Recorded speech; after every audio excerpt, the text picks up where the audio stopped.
What's up? It's Ant Walker here with Ringside Intel, and let's get into a quick weekly recap of some of the news that you may have missed this week.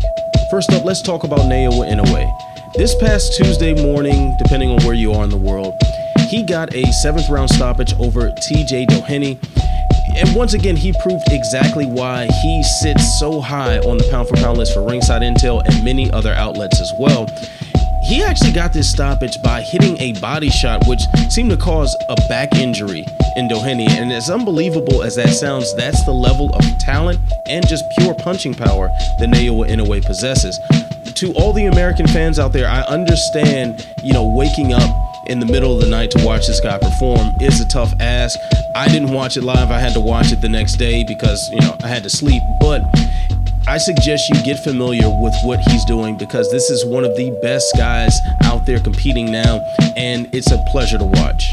And now in a pair of unrelated but kind of related things, Crawford no longer a welterweight champion. It's obviously not because he lost it in the ring. He just picked up a big win over Israel Madrimov for his first belt at 154 pounds, but he seems like he's fully committed now to keeping the weight on and testing the waters at the heavier weight class, as now he has vacated all of his welterweight titles.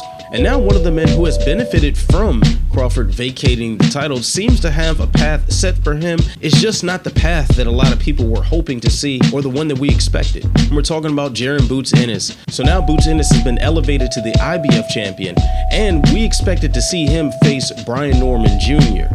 Unfortunately for the fans looking forward to seeing that fight, especially for Ennis fans that were hoping to watch him perform in Philadelphia where that fight was believed to be held, P2M, another promotion, outbid for the mandatory challenge, and now it looks like he's going to be fighting Karen Chikazian, and that fight is expected to take place overseas as well. Now, for a more detailed breakdown as far as why the negotiations seem to break down and who could be at fault for us not getting Ennis versus Norman, I suggest you check out Showbiz the Adult. He did a fantastic breakdown of this, going into the detail of what was going on behind the scenes with the negotiations and just how it all fell apart. And then the final bit of news that we're going to break down today, perhaps this is better suited for a mixed martial arts equivalent of this video, but we're just going to go ahead and drop it anyway because it is involving the world of boxing.